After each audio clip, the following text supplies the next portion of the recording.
kuhusu tume iliyoundwa kuchunguza matukio ya uvunjifu wa amani baada ya uchaguzi wa tarehe 29 mwezi wa 10 mwaka 2025.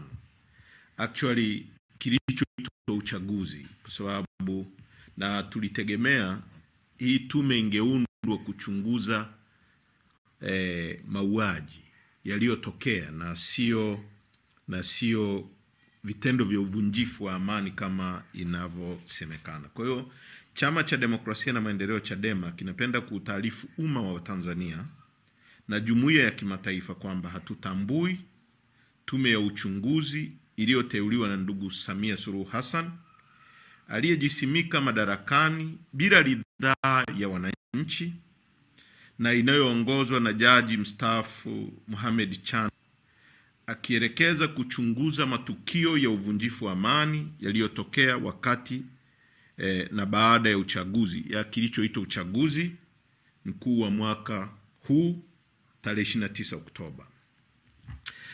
Kwanza na la msingi zaidi ni msimamo wetu unaotokana na ukweli kwamba mteuzi wa tume hiyo hana uhalali wa kisiasa, kisheria na kimaadili. Alijipachika urais kupitia mchakato usio huru, usio haki, usio wazi, usiokizi viwango vya msingi vya kidemokrasia, na hata waangalizi wa kimataifa waliokuwa hapo wameungana na msimamo huu tunaousema. Kwa hiyo kwa maana hiyo Umoja wa Afrika ripoti yao imezungumza kwamba uchaguzi haukuwa huru, haukuwa wa halali, haukuwa haki.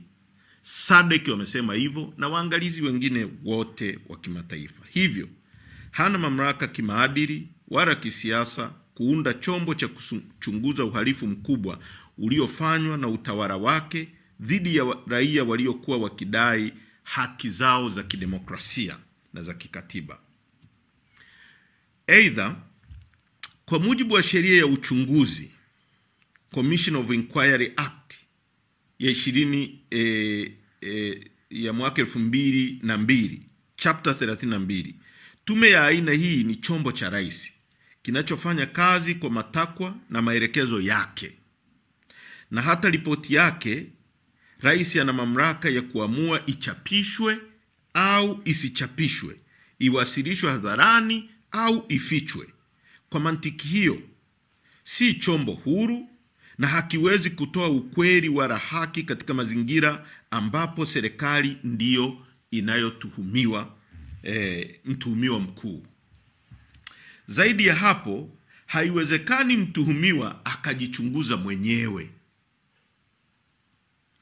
halafu tutarajie haki. Serikali ya Samia ndiyo iliyoasisi, kuratibu, kutekeleza mauaji, utekaji, mateso, ubakaji, unyanyasaji, ukiukwaji mpana wa haki za binadamu. Wote walioteuliwa ndani ya tume hiyo waliwahi kuwa au ni watumishi wa serikali na wanachama wa CCM, jambo ambalo kimsingi linakiuka kanuni ya kimsingi kwamba ni tume huru, haipaswi kuwa na uhusiano wowote na serikali wala chama tawala. Hawa wajumbe wamekuwa wakati wote sehemu muhimu ya kuingiza nchi yetu kwenye maafa haya, na baadhi yao ni watuhumiwa wa kupanga na au kutekeleza ukiukwaji mkubwa wa haki za binadamu wakiwa kwenye madaraka.